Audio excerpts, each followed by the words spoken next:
So let's talk about TV. Not the old kind, the new kind, starting with Roku. This is Future Forward. It used to be that Roku was a good way to get to Netflix, but now it's becoming a powerhouse all its own. Then we'll talk about shows, but only the good ones.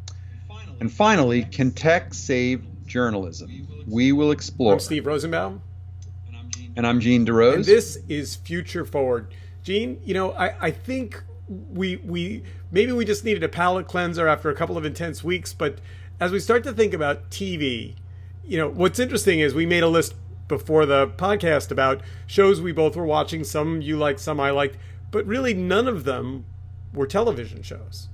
They were all streaming shows. Yeah, exactly. It's the new way. I guess it is. But that'll be our middle section. We'll go deep on loving and hating, and we'll love some shows and hate some shows. But let's start with Roku because let me start with the obvious question. Do you own one? No, I don't. It's been one of those specific things that I've kept away from. The closest I've ever come is almost owned a Sling box, but those are just a few things that I just haven't used. But what about you? So I have had one. I guess this is my third, but just to be entirely honest, I mean, really, I've mostly used it just to get to Netflix. I mean, that's, I bought it because I like being an early adopter and I wanted to learn it, and it's a platform and access to the digital TV world, but it never really did it for me. And let me ask you a quick question. Just give a snapshot of what it is and why it's different, because these things can become abstractions when we're just seeing them in news. It's a little box about the size of a hockey puck.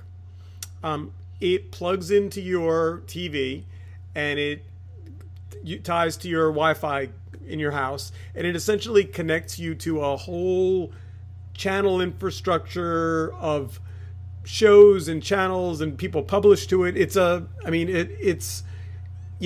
Netflix is but a small part of the Roku channel world, and part of why we wanted to talk about it today is that Roku is kind of quietly moving to quite a significant channel expansion. Yeah. And just one thing that I would say is that's important is for most people, what you have that's closest to it is the off stuff that you do with your console video game boxes. Usually they have a thing that lets you go to Netflix, go to HBO, go to whatever else. In a way, Roku is like a tiny little nothing box that only does that stuff.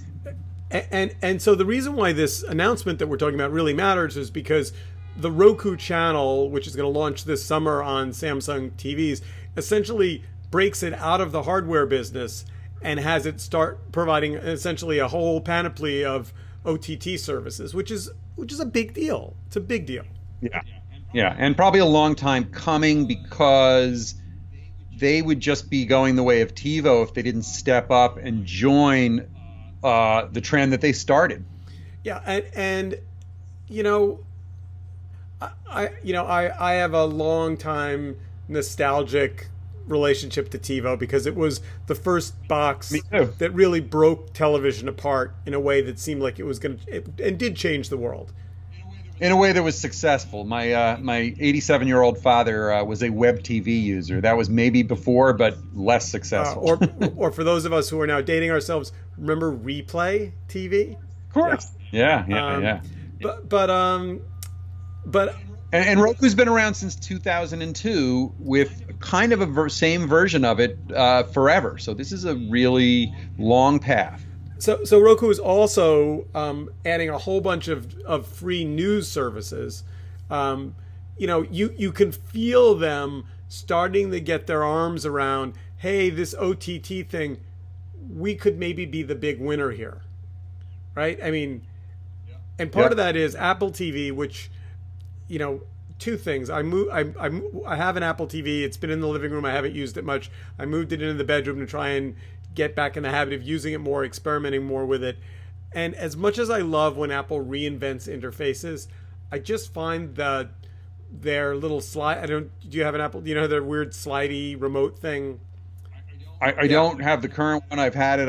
I know it very well. It's just like, it's not. I don't use it enough to be used to the interface. and then every time I use it, I have to remember the interface, and it's like, oh, that's right, that's Apple forcing me to learn a new thing. Yeah, no, and look, TV, we've been talking about it a lot on and off. It is an explosive, diffuse no man's land where it's very hard to decide what you're handicapping here, because Roku having its own channel means it can exist outside of Roku. Adding news is a component of that. The question is, did they miss a chance to get big enough to survive, right? Because in a way, Netflix and Amazon went the studio move in addition to their distribution, early enough to start getting amazing momentum. And I don't, these guys can get caught in between. At the risk of going down a rabbit hole, I was an early proponent of Amazon Instant Video. I thought it was going to give Netflix a run for its money. It played hard in the original space in a way that was meaningful to me, but hasn't seemed, they fired a lot of people. There was a Me Too sexual harassment issue. They're refreshing the whole senior staff there, but they seem to have shifted from edgy, smart, groundbreaking originals to, no, we want $50 million, we want, bigger, more breakthrough films, I guess. And that, in series, they want to have Game of Thrones over and over again. But the one thing I would say about Amazon Prime versus others is that they're really a competitor only with Hulu and a tiny bit of Netflix on nuts and bolts, current and old TV. Because if you're an Amazon Prime user, you have access to a fair amount. Like, in a way, That's right. You can't find something anywhere else, you can find it on Amazon Prime. Now, you have to go through some hoops and sometimes go onto the web in order to give it the check thing and pay for it if you need to, and then it's there. But they're not going away, and so I feel like they're going to spend the money that it takes. It's really a fraught situation. In some ways, I think Roku is trying to hedge their bets because they may go away as a hardware and a middleware provider. And so, can we become, if we have to die, is it better to still be A&E or Bravo than to be nothing? All right, so we're going to do an extended loving and hating on this podcast because there's a lot of content to cover. So we'll start at the top and then we'll get into some dicier stuff as we move along. Sure. So let's just start with some low-hanging fruit. Billions. Well, I would say this about Billions, and I was a very big skeptic, but I find it what I would call, from the old school ground days, a pisser to watch, because there's just, at a certain level, it feels incredibly inauthentic. It's like an opera or a comic book. But two things. One is you have to give yourself over to that, and it's intentionally that way up to a point. But two, there's some real authenticity to the high money, little bit startup like New York City world. It's really got some cred that I kind of love, and I could say a lot of bad things about it, but my wife and I find it kind of addicting. So, not that we should necessarily just follow Rotten Tomato meter over a cliff, but at an 87% Rotten Tomato meter rating, you kind of have to believe that you'd be in a pretty small vocal minority if you didn't like it. People not liking it has to do with being bugged by something about it, rather than it's not a great narrative, juicy morsel every week. I think in terms of the kind of underlying truth of it, what I like best is about how you've got these on the surface powerful characters who seem to be masters of the universe, but then when you get into their personal lives, you find out that, actually, like the interaction, this scene between the ADA and his now Washington conservative attorney general, where he basically puts his boots up on the desk so he has to stare at the bottom of his shoes. That that wasn't made up in a writer's room. Like that kind of behavior happens. Right. Andrew Ross Sorkin, consultant on the show, needless to say, New York Times finance writer. So yeah, okay. So Billions, for those of you podcast listeners who are not watching it, shame on you. Immediately must go and get it. Okay. Which brings us to number 2, which I think we're going to find a little more complicated. Homeland. Yeah, I mean, what I would say about Homeland is it's like other popular shows that are in their 5th or 6th or 7th year, which is year 1 and year 3 and year 6 are not the same, and it may have lost some people the last few years. The most significant move is that it used to be and started actually as a skin of an Israeli show that was very popular, and it lived and breathed in the Middle East and in all the intense things that have gone on around terrorism and the American response. Last 2 years, it's moved stateside and has had a different kind of drama going on. And, you know, I would also just quickly say Billions is old-fashioned TV. Each show, each episode has its own little symmetry and stuff like that. Homeland is of this breed where it's an ongoing narrative that just takes a break for a week. But I find this to be a really good year. It's a fun year, and we're enjoying it, and we're almost to the end, I guess. So, what do you think about it? Credit for Claire Danes for reinventing her career. That's great. A little confusing that Damian Lewis is in both Homeland and Billions, but, you know, and that irks me sometimes, but he's off. You know, he's been gone, I guess, for 2 seasons. I find her emotional instability a little grating. Like, completely agree. And sometimes I'm just like, okay, enough. Like, really, just take your meds and go back to being, you know, a CIA agent. So it's true. Oddly enough, that may be the least appealing part of it, and it just is almost like a cliche at this point. I have to say, in the spirit of full disclosure, I am a massive Mandy Patinkin fan and think he's amazing on Homeland. And I think his, you know, like I buy him hook, line, and sinker on screen. So, yeah, and it's good acting, and it's good script writing. And, you know, you mentioned one person. There's 3 or 4 people, actors that you'd recognize that are kind of interchangeable on some of these shows. Yevgeny, who is this season's sort of Soviet spy, plays a nearly identical role on the. I know. So, like, you forget which show you're even on sometimes. By the way, it does make you wonder, though, how they went through the casting process and said, let's bring in everybody who speaks Russian, and ended up going, I know. Like you would think that just being on another hit show in a virtually same role would be you'd be dismissed. Yeah, it's crazy. It occasionally makes me miss the 70s when you used to have on sitcoms and drama shows where, Cannon would show up on Mannix and the Jeffersons would suddenly be on All in the Family, because it feels like that's what's happening half the time. All right, so moving down the list, Silicon Valley. Well, I would say this may be the best show on TV. Not even comedy alone, although it probably is the funniest show on TV. I think it is just unbelievable. And if you haven't watched it because you think it's going to be a boring tech show or it's going to be something like the movie Facebook or a few other kinds of things, don't. It is fast, it's irreverent, it's really funny, and it's completely accessible while being also really authentic. I mean, like, it's true in some ways that are, really, really amazing. So this is where we're going to diverge, because I find it just almost too painful to watch.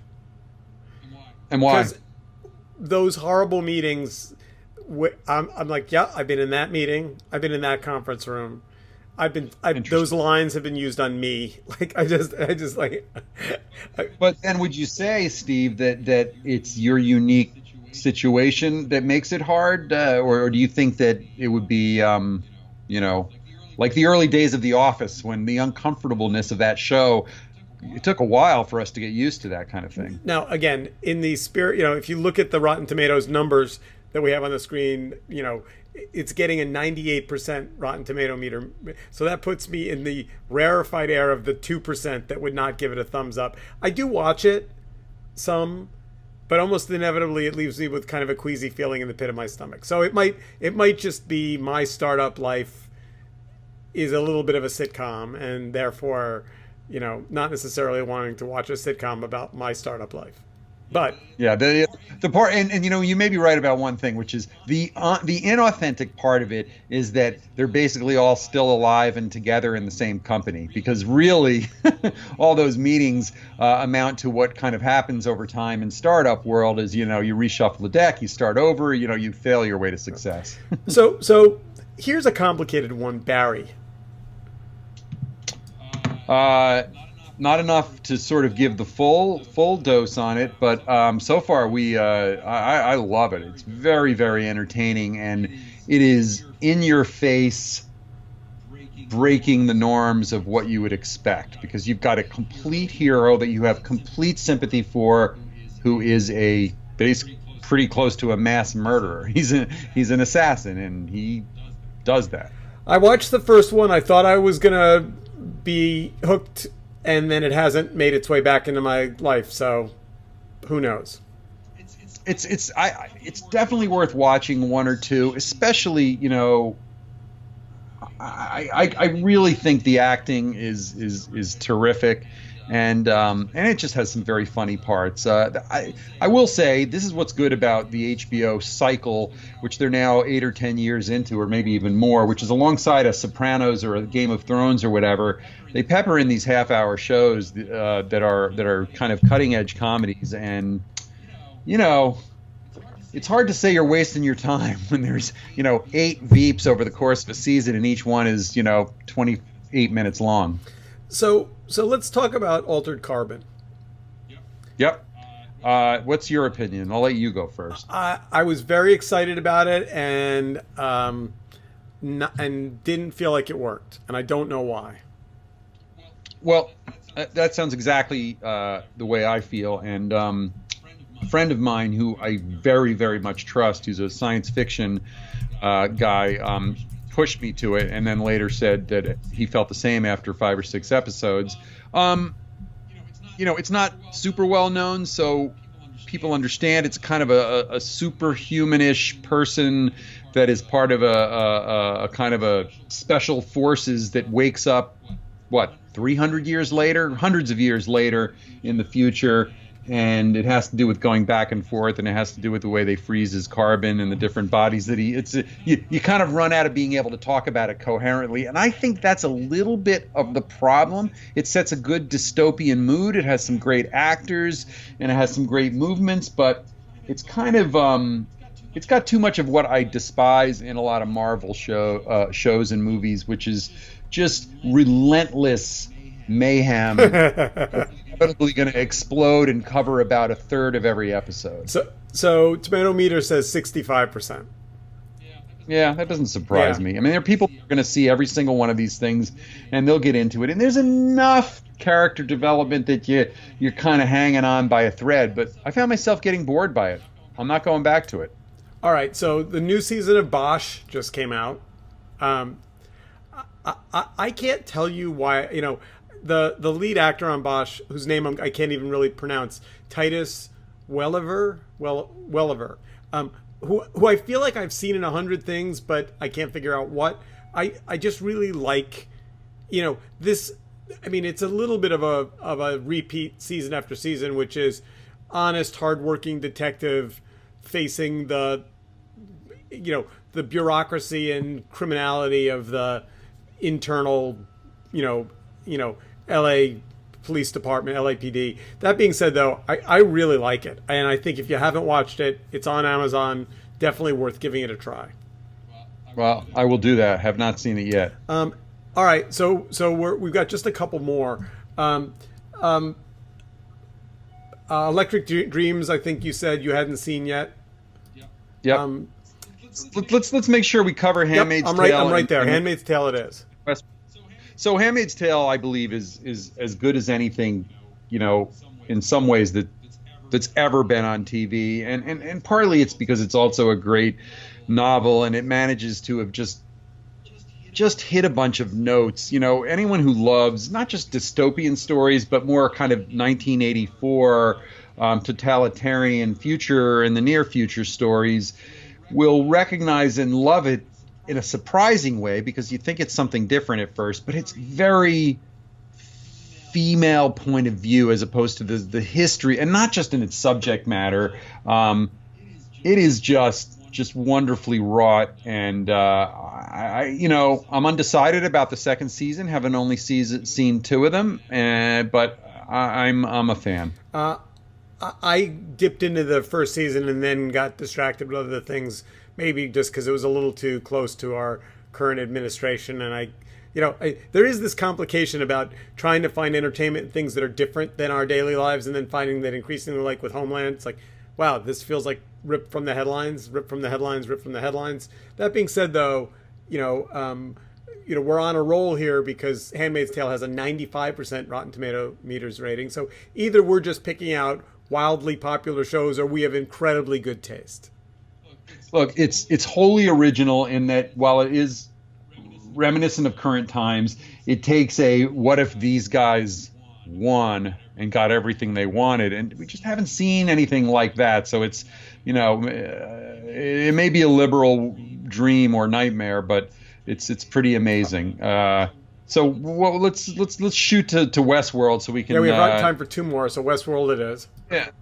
Yeah. So Westworld just started its new season, and unlike some of the other shows, you don't get to binge watch it unless you wait. So we've only been able to see the premiere episode, and it's really well done. It has just some things that are a little absurd and painful, and I think the script gets a little too overwrought at times, but the acting is great, and the depiction of the environment is, I think, pretty darn well done.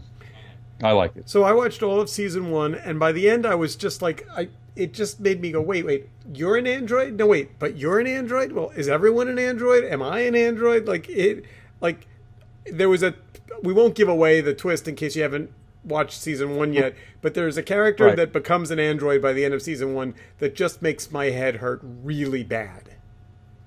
Yeah, I was one of those chills moments for me, but I understand what you're saying, and I think they've corrected that problem in season 2 by making things a little more clear. But do they have a blinking LED on their head if they're? No, not completely. I also have to say, as someone that loved the original Westworld movie, it took me about 3 episodes of season 1 to shake off the fact that Yul Brenner was not going to pop out from behind a corner. Right, it's very, very, very different, and this is new TV for sure. All right, last but not least, tell me about Glitch. Yeah, so Glitch is something I'm glad I'm mentioning, and I would just say this to people that are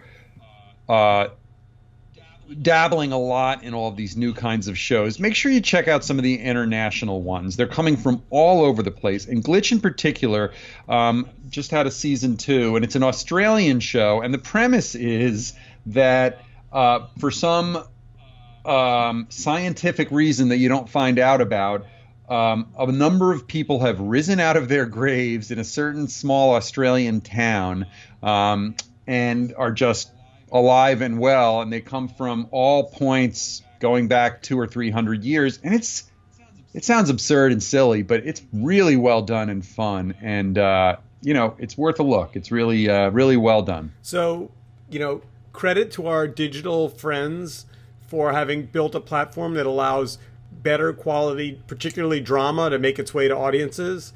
I mean, there was a moment in network television not that long ago when 10 o'clock 5 nights a week was all Law and Order. That's right. And look, as creatives or people with creative passions and aspirations, Roku's a good example. In 2002, that was the end of the height of the era when who owns content, who makes content. Man, that matters not as much as who owns the technology or the distribution or who has the financial model or the ad tech or whatever.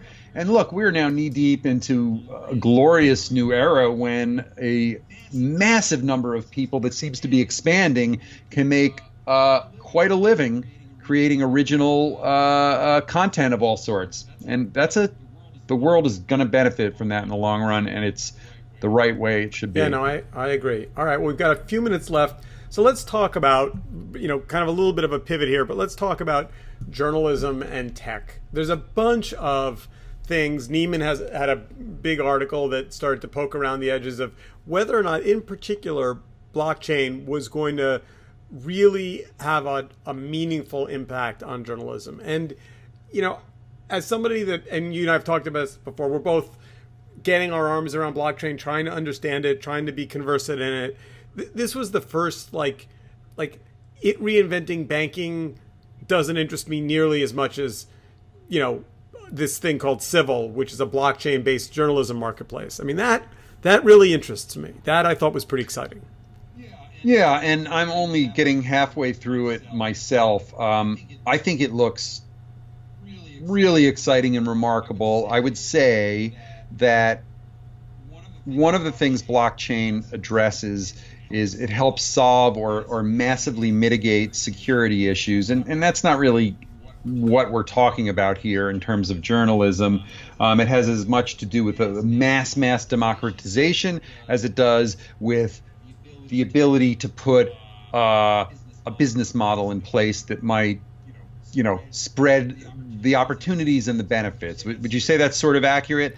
And I love those things, but I'm not sure it's getting to the heart of the problems in journalism, because if nobody wants to pay anyway, who cares, A, and B, the things that we recognize as problems in journalism have more to do with the outward points of sharing and social networks, which is a completely separate thing, right?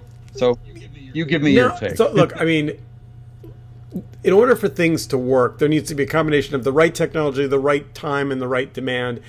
I was on the Apple App Store the other day looking for something, and I was flashing back nostalgically to the good old days when all apps were free.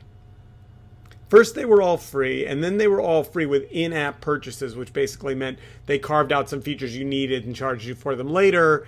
And now they've just pretty much said, no, there's a free version, but you really want to just pay the $9 and get the thing you want. And so it made me strangely hopeful that maybe that's where we're going in terms of storytelling and journalism, that we'll look back and go, hey, remember when all journalism was free and then there was advertising and then the ads kind of got separated from it, and then they started doing, you can only read the whole, more than a couple articles if you had to get through a paywall. And then it was like, look, you got to actually pay. I mean, it might be like we're just going to get there.